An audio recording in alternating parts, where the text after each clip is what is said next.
Assalamualaikum warahmatullahi wabarakatuh. Alhamdulillah wassalatu wassalamu ala Rasulillah wa ala alihi wa mawalah. Kembali kita membahas tentang topik yang masih hangat hingga saat ini. Hampir 2 tahun kita menghabiskan energi hanya tentang masalah ini saja, yakni tentang nasab ba'alwi, tentang tuduhan Habib palsu atau juga klaim nasab palsu kepada Rasulullah Shallallahu Alaihi Wasallam. Nah, sebenarnya kalau kita mau berpikir sejenak, pentingkah kita membahas nasab orang lain ini? Sementara kalau kita berpikir membahas nasab orang lain ini justru tidak akan mempengaruhi kesolihan kita sama sekali, tidak akan menambah produktivitas kita dalam kehidupan dunia, tidak akan menambah produktivitas kita dalam segi akhirat. Bahkan yang kita khawatirkan adalah kita larut dalam membicarakan hal yang sia-sia. Terkadang banyak sekali orang-orang yang jatuh dari membicarakan yang haram itu justru bermula dari membicarakan yang mubah. Saya lupa dengan seorang ulama. Ulama ini pernah melewati satu rumah yang baru saja dibangun. Lalu ketika dia lewat, dia bertanya, "Ini rumah siapa?" Ketika dia selesai bertanya seperti itu, dia langsung sadar, "Ya Allah, saya sudah bicara yang sia-sia. Apa manfaatnya bagi saya untuk bertanya ini rumah siapa? Apa manfaatnya untuk saya?" Lalu dia berkata kepada lisannya, "Lidah, kamu sudah berbicara yang sia-sia, maka aku hukum kamu dengan berpuasa 1 tahun lamanya." Masya Allah. Begitulah ulama terdahulu, orang-orang salaf terdahulu menjaga lisannya untuk terlepas dari membicarakan hal yang sia-sia, sehingga ketika dia bertanya rumah siapa saja, dia hukum lidahnya untuk berpuasa 1 tahun penuh lamanya.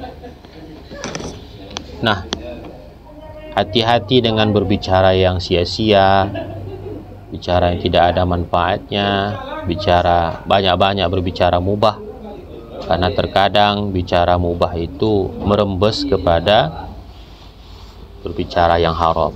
Seperti mungkin yang dicontohkan ulama tadi, kalau dia tak cepat sadar, ini rumah siapa? Oh, rumah si Anu itu. Oh, si Anu itu yang korupsi, mungkin rumah ini adalah hasil korupsi. Kan dia jatuh ke ghibah. Oh, yang istri itu, istrinya itu yang alis matanya tinggi sebelah. Udah jatuh ke ghibah, udah jatuh ke fitnah. Yang kedua, mengapa kita harus membicarakan nasab orang lain? Membicarakan yang tidak sesuai dengan kapasitas kita. Karena saya lihat di media sosial sekarang, semua orang seolah-olah menjadi seorang ahli pakar nasab semua.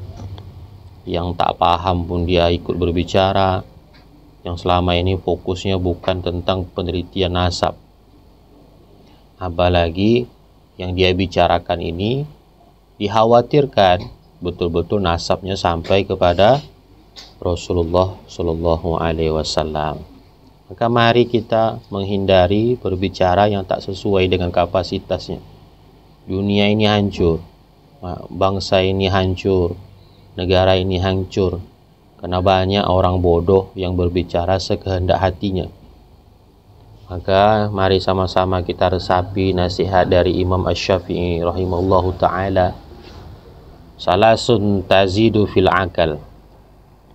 Ada 3 yang menambah kecerdasan seseorang. Yang pertama adalah majalisatul ulama, majelisnya para ulama. Kemudian yang kedua majalisatus majalisatus sholihin, majelisnya orang-orang solih. Dan yang ketiga adalah watarkul kalam fi ma la ya'ni, yakni meninggalkan berbicara yang tidak sesuai dengan kapasitasnya. Jadi orang yang tidak berbicara sembarangan itu dia akan menambah akalnya. Maksudnya apa? Banyak-banyak diam itu ternyata membuat orang bercerdas. Karena ketika dia diam, dia selalu berpikir. Al-fikrus sa'ah khairum min ibadati asaba'ina sana. Berpikir sebentar itu, berpikir sejenak itu lebih baik daripada beribadah selama 70 tahun lamanya. Jadi lebih bagus kita banyak diam. Apa kata Rasulullah? Min husnil islamil mar'i tarkuhu ma la ya'ni. Daripada baiknya Islam seseorang, tanda-tanda baiknya Islam seseorang itu adalah dia meninggalkan berbicara yang tidak sesuai dengan kapasitasnya. Kemudian juga dalam kitab Al-Jawahir Lu'lu'iyah, Muhammad Abdullah Al-Jardani mengatakan, man arada ayyunawwirallahu qalbahu falyutrukul kalami fi ma la ya'nihi. Barang siapa yang menginginkan agar Allah Subhanahu wa taala menyinari hatinya, maka hendaklah dia berhenti membicarakan yang bukan urusannya. Apa sih urusannya membicarakan nasab orang lain? Enggak juga ada manfaatnya dalam kehidupan sehari-hari maupun akhirat. Yang ketiga, nah ini yang lebih berbahaya, dikhawatirkan kita sudah jatuh kepada ghibah. Apa itu ghibah? Dzikru akhoka ma yukrah. Ghibah itu adalah menceritakan apa yang dia benci. Dan lebih luar biasanya lagi, naudzubillah, kita jatuh kepada fitnah. Akhirnya orang-orang yang berbicara seolah-olah ingin mencari ilmu, rupanya dia sudah merembes kepada ghibah, dan naudzubillah lagi dia jatuh kepada fitnah. Fitnah itu lebih jelek, lebih berbahaya daripada membunuh, karena fitnah itu membuat seseorang menjadi mayat hidup.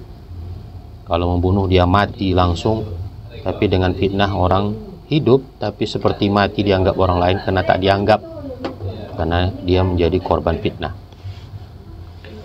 Pentingkah membahas nasab orang lain? Yang kedua, yang paling penting itu adalah membahas nasab diri sendiri. Bayangkan sekarang peluang pekerjaan itu sangat susah sekarang. Banyak sarjana-sarjana, tanpa mendiskreditkan, saking sedikitnya mendapat peluang pekerjaan akhirnya jadi tukang ojek online. Dia yang cari motor sendiri, dia yang beli minyak sendiri, lalu dia digaji orang lain. Itu kan sangat luar biasa sistemnya. Bahkan yang sudah banyak yang jatuh kepada kriminalitas karena susahnya mencari lowongan pekerjaan. Jadi mari kita pikirkan nasab kita sendiri, keturunan kita. Apa yang bisa kita wariskan kepada generasi yang akan datang. Bukan hanya soal ibadah semata saja, tapi soal keduniawian. Kenapa? Karena kalau kita mewariskan kemiskinan, kefakiran, maka kita khawatirkan nanti nasab kita jatuh kepada kekafiran. Kadal fakru ayyakunal kufro. Hampir saja kefakiran itu menjatuhkan seorang itu kepada kekafiran. Kemudian pentingkah kita, yang ketiga, membahas nasab orang lain?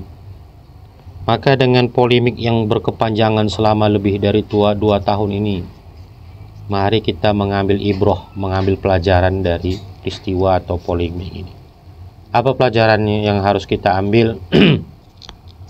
Yang pertama adalah mari kita introspeksi dari setiap kalangan, dari habaib.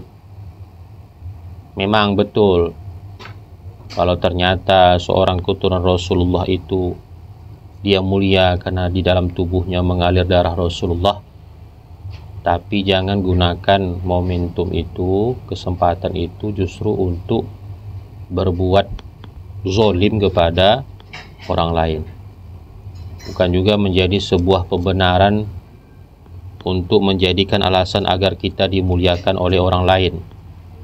Karena seharusnya kita ini berlomba-lomba untuk dimuliakan oleh Allah Subhanahu wa ta'ala, dan yang mulia di sisi Allah itu adalah orang yang bertakwa. Inna akramakum indallahi atqakum.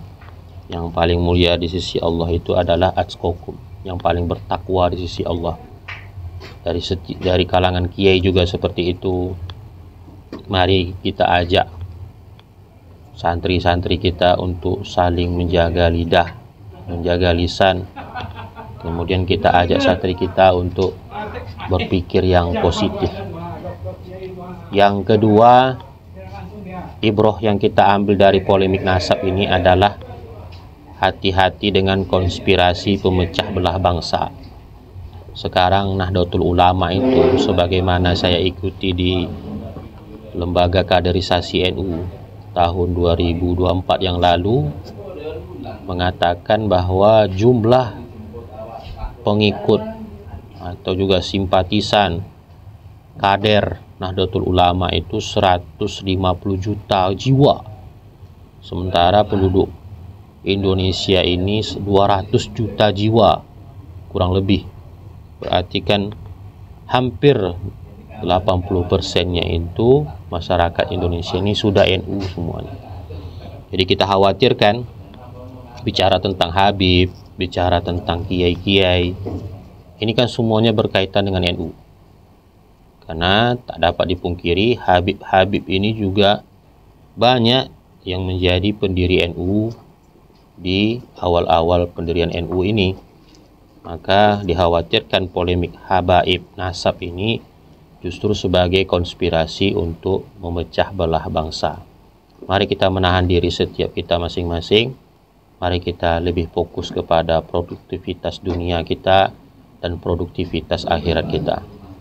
Subhanakallahumma wa bihamdika, asyhadu an la ilaha illa anta, wallahul muwaffiq ila aqwamit thoriq. Assalamualaikum warahmatullahi wabarakatuh.